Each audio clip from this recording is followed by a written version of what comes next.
안녕하세요. 성산 케미TV입니다. 자, 매일 살펴보는 프레스티지 바이오파마 바이넥스라고 이제 뒤에 박림하고 조광 페인트도 같이 살펴보기로 했죠. 오늘 조광 페인트 흐름이 좋죠. 2.96% 이렇게 올라가고 있고. 자, 프레스티지 바이오파마도 조금 반등하고 있고요. 자, 바이넥스도 살짝 반등하고 있습니다. 3%또 올라가고 있는데, 이런 추세와 흐름에 관해서 잠시 살펴볼 수 있도록 하고요. 매일 살펴보다 보니까 영상이 좀 지루하거나 그럴 수는 있는데, 자리들이 매일매일 바뀌는 게 있어서 그것도 꼭 체크를 해야 되겠죠. 그런 건 있어요. 이게 이제 어떤 구독자분이 말씀해 주신 게 맞는데, 큰 재료의 이제 가치를 보고 하는 게 맞지 차트가 크게 소용이 있을까요? 물어보는데, 그 맞는 말씀이에요. 그래서 본인이 이 차트나 이동평균선이라는 거는 이 종목이 올라갈 건가 떨어질 건가를 맞추는 게 아니에요. 절대로. 단지 깨지 않아야 될 자리가 어딘지를 알아보는 거고요. 또 돌파해줘야 될 자리가 어딘지를 알아보는 거죠. 실적으로 아무리 재료나 이슈가 좋아도 깰 자리를 깨면 그 재료나 이슈가 의미가 없어져요. 그래서 이 손절을 힘들게 하는데, 손절할 자리가 왔을 때 딱 손절해야 되는데 그 재료와 이슈만 믿고서 손절을 못하는 경우가 생겨요. 그렇게 되면 굉장히 위험해지기도 하고, 또 재료나 이슈라는 게 월봉 바닥, 즉 현재 주가 가치는 월봉 밑에서 월봉에서 판단하죠. 즉 월봉 바닥에서 터졌을 때는 상관이 없는데, 월봉 고점에서 터졌을 때는 그게 과연 앞으로 더 갈 수 있는 재료인지 아닌지 개인들이 판단하기가 무척 힘들죠. 자, 그렇기 때문에 차트는 하나의 중요한 지표기도 해요. 그래서 내가 사고자 하는, 또 사는 주식이 현재 위치가 어디고 또 깨지 않아야 될 자리는 잘 지키고 있는지, 또 거래된 거 거래대금 어느 정도인지를 매일 체킹해 나가야 내가 이 주식을 대응하기에 좋죠. 자, 주식은 대응 영역이죠. 예상 영역이 아니에요. 물론 살 때는 예상을 하고 사지만 그거에 맞는 대응이 필요하죠. 물론 장기 투자를 했다면 장기적인 대응이 필요하고, 스윙이나 단타라면 단기적인 대응이 필요한데, 이렇게 생각하시면 편해요. 작년 3월달에 6,000원 하던 주식이 4만원을 갔는데, 6,000원 하던 주식이 6만원, 20만원, 50만원을 갈 거라고 3, 4만원에서 장기 투자한다는 건 조금 본인 스스로 생각해도 약간 어렵죠. 그렇지만 7, 8천원 하던 주식을 이 지금 2만원, 3만원 갈까? 이거는 합리적인 이유가 되죠. 그렇기 때문에 내가 이 주식을 월봉 어디에서 샀느냐, 과연 주식을 싸게 샀느냐, 비싸게 샀느냐가 중요하고, 이 또 재료나 이슈라는 게 항상 참고 정도만 해야지, 재료나 이슈를 너무 믿고 깰 자리를 깼는데 손절을 못 한다거나, 자, 이렇게 돼버리면 오히려 이슈 때문에 주식을 망치는 그런 경우가 생기기 때문에 이거에 대한 주의는 꼭 필요해 보입니다. 자, 매일 살펴보는 프레스티지 바이오파마예요. 자, 시간이 지금 2시 반을 지나고 있어요. 1시간 정도면 장이 마감되는데, 자, 장중에 보고 있습니다. 지금 이 35,000원대를 지나고 있죠. 현재가가.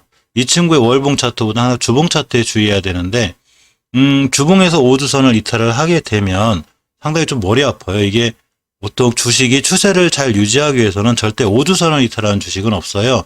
5주선을 이탈하게 되면 중기 추세 하락이 확정이 되기 때문에, 이렇게 5월 7일 속한 주에 5주선을 그냥 깨면서, 자, 추세가 약간 무너졌죠.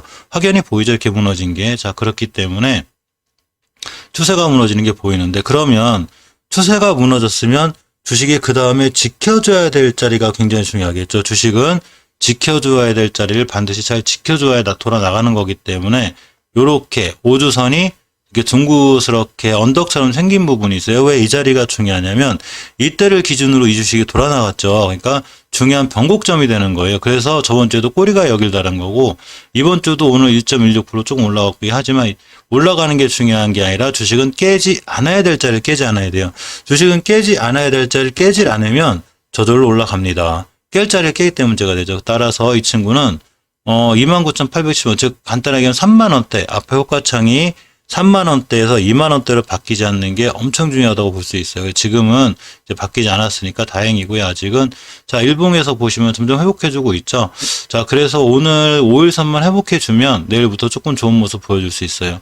주봉에서 이전 저점을 이탈하지 않고 일봉에서 5일선을 회복해준다는 얘기는, 자, 순간 러시아 스푸트니크 V 관련해서도 자, 좋은 모습을 보여줄 수 있습니다. 이렇게 일봉에서 보면 노랗게 굵게 그려드린 21선이 둥그스럽게 돌아가는 이 부분, 굉장히 중요한 매물대, 그리고 중요한 지지선이 되죠. 딱 짚고 돌아 나갔죠. 신기하죠. 그렇기 때문에 이동평균선은 무시할 수가 없고요. 몇 번 말씀드리지만 이동평균선이라는 게 이동평균선과 캔들이 이 종목이 상승과 하락을 확증하는 게 아니라 내가 어떻게 주식을 대응할지 도움을 주는 보조지표라고 생각하시면 자, 가장 좋습니다. 짧게 60분봉을 보면, 이 60분봉이니까 봉 하나가 1시간짜리죠. 자, 요렇게 노랗게 굵게 거는 이 밑에 있을 때가 경계해야 돼요. 쭉 떨어지지 하지만 오늘 올라탔죠. 자, 이렇게 어제부터 올라탔는데 올라탔기 때문에 이 밑으로만 떨어지지만 않으면 아주 짧게라도 순간 이렇게 추세를 유지할 수 있습니다. 저거부터 돌아나가야 일봉이 돌아나가고 자, 주봉에서 전저점 이탈하지 않고 탈환할 수 있는 이런 모습이니까 이런 거에 관해서 좀 신경 써서 대응하시면 좋을 것 같습니다. 오늘 스푸트니크 V 라이트가 주말에 이제 승인이 됐는데 자, 1회 접종으로 79%의 예방 효과를 볼 수 있다고 그래요. 그래서 스푸트니크 라이트가 자, 승인되었습니다. 러시아가 1회 접종만으로 79.4%의 신종 코로나 바이러스 예방 효과를 볼 수 있는 스푸트니크 라이트 백신을 승인했다고 알려져 있습니다. 자, 이것과 관련해서라도 조금 좋은 것 같은데 지금 실제로 종군당 바이오라든가 바이넥스 이런 쪽도 좋은 모습 보여주고 있죠. 스푸트니크 V 관련해서 좋은 이슈가 나오면 그런 재료에 따라서 조금 반응을 하고 좋은 모습을 보이고 있습니다. 자, 다음 바이넥스를 보면 역시 기준은 월봉인데 아직 월봉 5개월선을 회복하지 못하고 있죠. 역시 이 주식도 말씀드리면 전월의 저점인 22,500원대를 절대 이탈하지 않아야 돼요. 이탈하면 재료나 이슈에 상관없이 크게 무너질 수 있기 때문에 일단 이 가격을 기준으로 대응하시는 게 좋고요. 월봉 5개월선 밑에 있죠.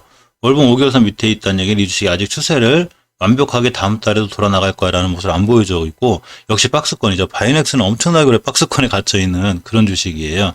22,300원 가면 34,500원, 22,300원 가면 34,500원. 항상 여기서 놀고 있는 게, 자, 바이넥스입니다. 주봉이 중요하죠.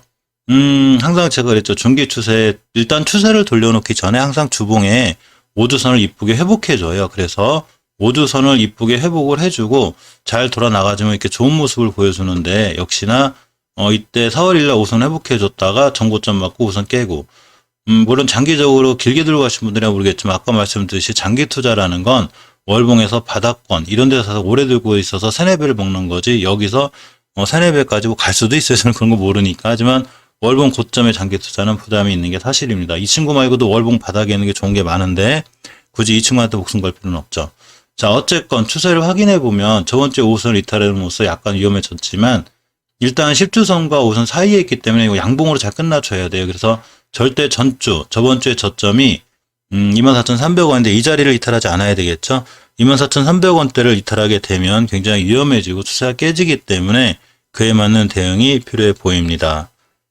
일봉에서 보면 오늘 지금 한 3.65%대 올라가고 있는데 일단 추세 전환 시도하고 있죠. 보시게 되면 예전에 이제 이렇게 안 좋은 뉴스를 급락했다가 한번 옆으로 간 구간이 있어요. 좀 고생을 시켰었는데 이때가 4월 7일, 다음에 5일선, 그러니까 그 5일간의 평균 가격을 선으로 그려놓은 5일 이동 평균선이 이렇게 옆으로 가면서 중요한 지지선 하나 만들었는데 이 자리를 4일 동안 떨어지면서 5일 동안 잘 지켜줬어요. 따라서 이 친구는 이 자리를 안 깨야 돼요. 다시 무너지죠. 최고 좋은 건 오늘 5일선 회복, 내일이나 내일모레부터 또 스푸트니크 V 관련해서 좋은 이슈가 나면 순간 좋은 모습을 보여줄 수 있기 때문에 아직 전저점이 이탈하지 않은 건 다행인 거죠. 하지만 본인이 매수하신 가격이 중요하겠죠. 예를 들어 높은 데라면 벌써 5선 깰 때 손절 못한 게 약간 대응이 늦은 거고요. 지금부터는 이제 이 자리를 깨지 않는 여부를 잘 확인하고 본인의 원칙에 맞는 대응을 하시는 게 좋아 보입니다. 자, 프리시즈 바이오파마 바이넥스-D 항상 박림하고 조항 페인트를 살펴보는데요. 박림 오늘 3%대 밀리고 있죠. 하지만 큰 상관은 없어요. 이게 주식을 볼 때 물론 큰 상관이 없다는 게 아니하다는 건 아니지만 추세를 잘 유지하는 상태에서 조정인 거죠. 월봉에서 보시면 장기적인 추세가 잘 유지되어 있어요. 자, 월봉 5개월 선만 이탈하지 않으면 되는데 5개월 선까지 거리가 있기 때문에 이걸 기다리기엔 너무 손실이 크고요. 이렇게 보시면 5개월 선이 불룩 솟은 이렇게 중요한 변곡점이 하나가 있어요. 이 친구 이 자리 깨면 추세 깨져요. 자, 이렇게가 됩니다. 그렇기 때문에 이번 달에 저점 여기 찍고 돌아나갔죠. 안 깬다는 걸 보여주는 거예요. 그래서 앞으로도 이때 가격이 2,570원인데 2,500원대를 이탈하지 않는 게 엄청 중요하고요. 자, 주봉에서 보시면 금방 말씀드렸듯이 5주선을 이탈하게 되면 추세가 우리 조정할 거야. 이렇게 얘기해 준다고 그랬죠. 주식은 주식한테 물어보는 거예요. 자, 단 한 번도, 그러니까 3월 5일 날 5주선을 회복한 이후에 단 한 번도 종가상 5주선을 이탈한 적이 없죠. 이 얘기는 이번 주도 이 친구는 5선을 지켜줘야 된다는 얘기예요. 그래야지 추세를 유지해서 꽤 잘 나갈 수 있습니다. 일봉을 보시면 3%대 밀렸다고 하더라도 역시 5선 지켜주고 있고요. 살짝 밀려도 역시 21선, 황금일선을 잘 타고 올라가는 추세가 잘 유지되어 있기 때문에 아직 크게 나쁘다거나 주식이 위험하거나 이렇게 보이지 않는 게 사실이고요. 절대적으로 주봉에서 5선 리틀하지 않아야 되니까 이 점을 꼭 명심하고 대응하는 게 맞습니다. 오늘 새벽에 페인트 관련주를 찍었어요. 제가 조광 페인트를 보고 있는데 이 친구 갭 뛰어서 출발하는 바람에 좀 그린데 어쨌거나 주식에서 가장 강할 때는 이 친구 같은 경우 지금 60개월선, 이 파랗게 있는 게 60개월선인데 사실 월봉 바닥권에 있는 종목들이 탈출하기 위해서 60개월선을 뚫어야 되는데 이걸 못 뚫고 힘들어하는 경우가 많아요. 그래서 20년도 12월 달에도 못 뚫었고 저번 주 뚫는 척하고 못 뚫었는데 지금 이번 달에 다시 뚫고 나가고 있죠. 60개월선의 가격이 8,078원, 그러니까 8,000원이라고 생각하면 되고요. 8,000원 밑으로만 다시 내려오지 않는 한 추세를 유지할 수 있습니다. 주봉에서 저번 주에 꼬리 달고 5선 회복시켜준 게 굉장히 좋은 거죠. 우리 5선 밑으로 안 떨어질 거야. 근데 오늘 하필이면 개불제에서 출발해서 그냥 5선 근처에서 출발했으면 마음 편하게 수익 보고 있는 건데 자 이렇게 5주선 위에서 떠서 출발하는 바람에 이번 주 또 여기 꼬리 쪽으로 올 수도 있고 여러 가지 복잡한 상황이 됐어요. 일봉에서 보시면 갭 띄웠죠. 자 중요하게 깨지 않아야 될 자리를 자 어제 금요일장에 시가부터 함께 돌파해서 잘 좋은 모습 보여줬는데 오늘 갭을 띄웠기 때문에 그냥 확 날아가야 맞는데 못 날아가면 아마 옆으로 내일이나 내일 이틀 동안 음봉으로 떨어질 수 있고요. 내일 십자도지나 음봉 살짝 떨어지고 5선 딱 지으면 돌아 나갈 수 있습니다. 물론 주봉에서 5선 깨지면 그때는 손절을 감행해야 되고요. 월봉에서 다시 60개선 밑으로 그 손절을 일단 감행하는 게 낫지만 일단 추세는 살아 있어요. 케인트주 관련주들이. 그래서 사실 손절보다는 분할 매수로 대응을 해서 5개월선 근처에서 한 번 더 매수를 하는 게 이 친구는 장기적으로나 중장기적으로 뭐 그렇게 나빠 보이잖아요. 사실 페인트주 관련도 실적 좋아요. 근데 이제 문제는 이 원료 수급이 좀 안 좋다고 그러네요. 이제 그게 약간 리스크가 되긴 하는데 일단 가격이 인상될 거예요. 페인트 가격들이. 그러면 이제 실적이 좀 더 반영이 될 거고 어쨌거나 모든 추세가 주식은 항상 제가 추세에 순응한다고 그랬죠. 추세가 상승 추세로 잘 뻗어 있는 상태이기 때문에 굳이 나빠 보이지 않는 게 사실입니다. 자, 이상 프레스티지 바이오파마, 바이넥스, 그리고 끝에 살펴보는 박림, 중앙 페인트까지 살펴보았습니다. 이상 영상 시청해주셔서 감사드립니다.